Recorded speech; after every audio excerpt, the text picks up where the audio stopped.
Мы не знаем, что думает Владимир Путин и не приказал ли он уже военным готовиться к очередной агрессии. Не буду чрезмерно спекулировать, но поводом для активизации действий против Украины может быть как нехватка воды в Крыму, так и перезагрузки власти в России, чтобы, например, скрыть нарушения или получить благосклонность избирателей. Не думаю, чтобы Россия отказалась от планов пробить себе по суше коридор в Крым, а может и в Приднестровье, особенно с учетом того, что воды в Крыму все меньше и меньше, и никто не снимал военную угрозу со стороны оккупированного Донбасса и территории России вообще.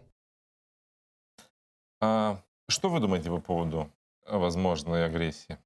В будь-якому разі виключати ймовірність військової агресії чергової Росії ми не можемо, оскільки, знову ж таки, російська сторона, вона є також дуже непередбачуваною і насправді серйозним ворогом.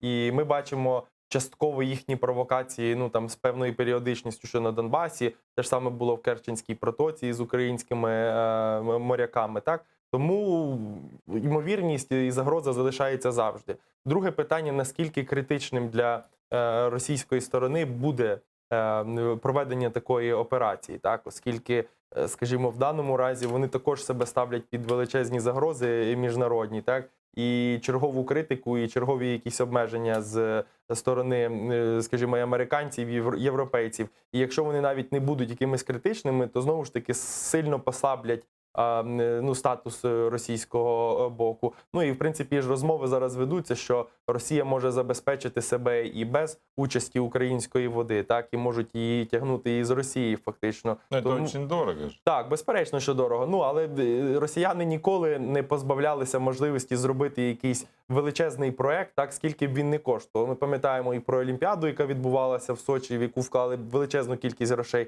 так і чемпіонат світу, для того, аби показати своє ім'я. Тут, знову ж таки, питання полягає в тому, наскільки пріоритетними для Росії залишаються кримчани, так, люди, які проживають на цій території, і наскільки вони готові заради них, так, вкладати туди кошти. А з іншого боку, наскільки вони готові ризикувати тим, аби отримати українську воду і прорахувати ризики, чи не буде для них дешевше протягнути дуже дорогу воду з Росії.